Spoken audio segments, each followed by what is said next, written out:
দেখেন আমরা যখন ফাইল থেকে ডেটাগুলো রিড করতেছি তখন প্রত্যেকটা ডেটাই কিন্তু টেক্সট আকারে রিড করতেছি, কিন্তু এই সিস্টেমটা কিন্তু সবসময় কাজ করবে না। কারণ আপনি চিন্তা করেন যে আপনার একটা ফাইল আছে, সেখানে 10টা স্টুডেন্টের মানে তাদের আইডি আছে, তাদের নাম আছে, তারপরে তাদের ধরেন যে মার্কস আছে, তাদের বাবার নাম, মায়ের নাম, অ্যাড্রেস, এগুলো আছে। তো সবগুলা কি টেক্সট আকারে রিড করলে হবে?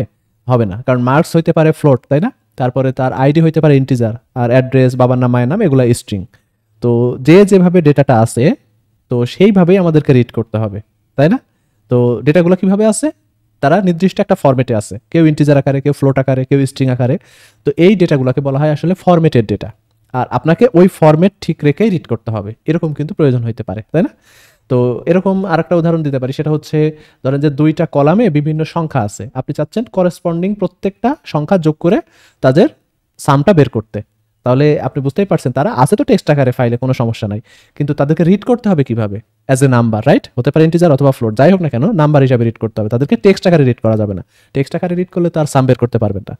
তো আমাদের মাঝে মাঝে এরকম কিন্তু দরকার হইতে পারে, মাঝে মাঝে কি এটাই কি দরকার হয় যে যেভাবে ডেটা আছে আমাদের সেইভাবে রিড করতে হবে। তো ফরম্যাটেড ডাটা ফরম্যাটেড আকারেই রিড করব আমরা। তো সেজন্য আমরা এই উদাহরণটা এখন বাদ দিয়ে দিচ্ছি, এখন আমাদের এগুলো আর লাগবে না।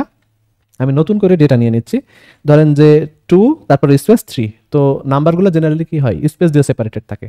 তো আমি 2টা নাম্বার নিলাম, তারপর ধরেন যে আরও একটা নিলাম 5 6, তারপরে 10, তারপরে 20, এরকম নিলাম। তো আমরা 3টা মানে রো নিছি, যেখানে প্রত্যেক রোতে 2টা করে নাম্বার আছে। এখন আমরা এই ডেটা রিড করব as a number, not text. Text আকারে তো আমরা রিড করতেই পারি, তাই না? ক্যারেক্টার বা টোটাল একটা লাইন কেমনে রিড করে আমরা শিখছি সেগুলো। এখন জাস্ট আমরা নাম্বার হিসাবে রিড করব। তো সে কারণে আমরা নতুন একটা ফাইল ক্রিয়েট করে নেই, এটা আমাদের কত 10 নাম্বার ফাইল।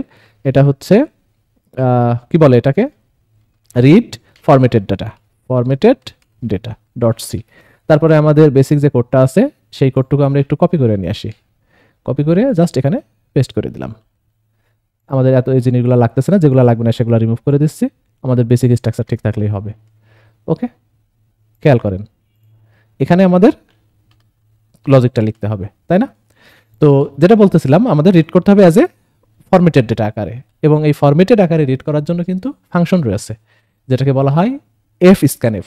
স্ক্যান মানে কি? স্ক্যান মানে কিন্তু ইনপুট নেওয়া, তাই না? আমরা জানি কিবোর্ড থেকে ইনপুট নেওয়ার জন্য স্ক্যানএফ ফাংশন, বাট এখন ফাইল থেকে ইনপুট নিবে, রাইট? এবং ফরম্যাটেড আকারে, স্ক্যানএফ কিন্তু ফরম্যাটেড আকারে ডেটা ইনপুটে নাই, তাই না? আমরা এগুলো বেসিক কিন্তু জানি, 10 তারপর স্পেস চেপে তারপর 20 এরকম করে নাম্বারগুলো স্পেস দিয়ে সেপারেট করে দিই। অনেকে আবার এন্টার চেপেও সেপারেট করে, সেগুলো বিষয় না। বাট কমন সেন্স হচ্ছে স্পেস দিয়ে নাম্বারগুলো সেপারেট থাকে, কারণ কোনো নাম্বারের মাঝখানে কি থাকে না, স্পেস থাকে না। তাহলে এই যে মাঝখানে স্পেস আছে তার মানে এই দুইটা কিন্তু ডিফারেন্ট নাম্বার। তো সেই হিসাবে আমাদের এফ স্ক্যানএফ ফাংশন রয়েছে, যেভাবে আছে এভাবে রিড করবে। তো খেয়াল করেন আমরা এটাকে কিভাবে ব্যবহার করব। আমরা 2টা ভ্যারিয়েবল রাখবে রিড করার জন্য। তো আগে এফ স্ক্যানএফ ফাংশনের ইয়াটা দেখে নিই, স্ট্রাকচারটা।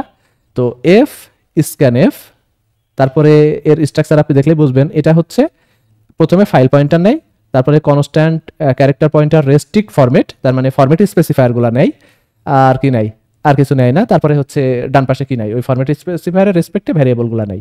তার মানে অ্যাজ ইট ইজ আগের মতোই, যেমন %d আমরা একটা নাম্বার ইনপুটে নিতে চাই ফাইল থেকে, এ কারণে এফ স্ক্যানএফ 2টা %d, হ্যাঁ? তারপর প্রথমটা এতে রাখবো, পরেরটা বিতে রাখবো, রাইট? এটাই কিন্তু ফরম্যাট ছিল আমাদের মানে জেনারেল স্ক্যানএফ এর কিবোর্ড থেকে ইনপুট নেওয়ার। কিন্তু জাস্ট এখন সামনে ফাইলটা লিখে দিতে হবে, এটা ফাইল থেকে ইনপুট নেবে। এবং এই ইনপুট কতক্ষণ চলবে? এফ স্ক্যানএফ কিন্তু একটা লাইনে ইনপুট নেবে, ঠিক আছে? একটা লাইন থেকেই নেবে। তো সেই হিসাবে একটা লাইন থেকে বলতে মাল্টিপল লাইন থেকে নিতে পারে, সেটার হিসাব আলাদা। আপাতত এখন বুঝেন যে একটা লাইন থেকে নেবে, এবং কতক্ষণ নেবে সে, যতক্ষণ না এন্ড অফ ফাইল পর্যন্ত হয়। তো এটা হোয়াইল লুপের ভেতরে লেখা হয় জেনারেলি, এটা হচ্ছে হোয়াইল, এই স্ক্যানটা চলবে যতক্ষণ না এন্ড অফ ফাইল অর -1 হয়, রাইট?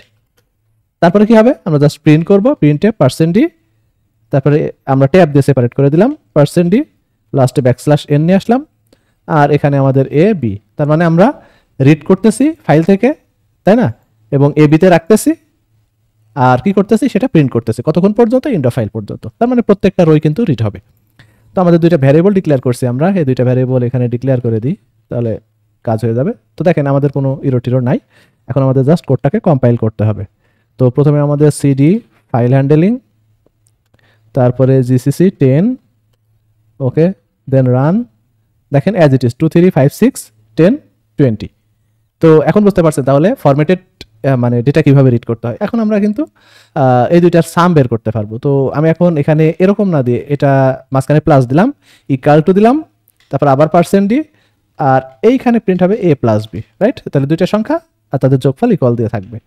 আমরা কোডকে কম্পাইল করি, রান করি, 2 + 3 5, তারপরে 11, তারপরে 30। দেখেন আমরা অ্যাজ ইট ইজ ফরম্যাটেড আকারে রিড করছি। তো এটা খুবই ইজি। এখন যদি আপনি ফ্লোট বলে কোনো সমস্যা নাই, আমরা এই ফাইল একটু চেঞ্জ করে নিয়ে আসি।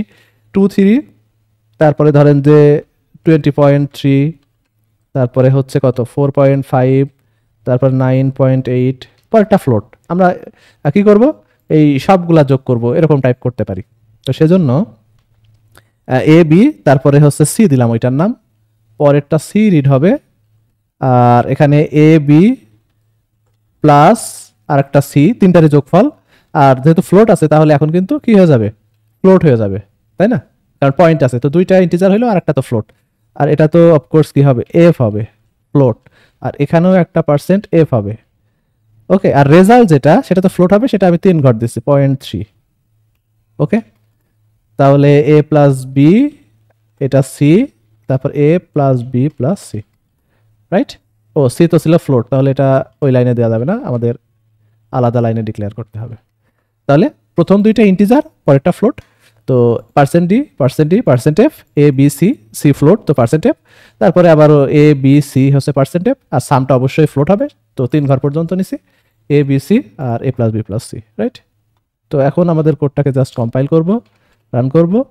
তো দেখেন সব ঠিকঠাক, রাইট? Exact result. এটা প্রিসিশন লস হয়েছে ফ্লোটে, তো সেটা কোনো বিষয় না। আপনারা এগুলো সম্পর্কে জানেন যে ফ্লোট আসলে অ্যাপ্রক্সিমেশন কনসেপ্ট ব্যবহার করে বা টেন্স টু ব্যবহার করে আসলে কম্পিউটার ফ্লোটিং পয়েন্টের হিসাব নিকাশ করে। তো আমরা হয়তো 20.3 দিছি, বাট ওইটা 20.29999 এরকম, তো অ্যাপ্রক্সিমেশন কনসেপ্ট। তো যাই হোক, আমাদের রেজাল্ট কিন্তু ঠিক আসছে। তো আশা করি বুঝছেন। কারো কোনো সন্দেহ থাকলে অবশ্যই কমেন্ট বক্সে জানাবেন।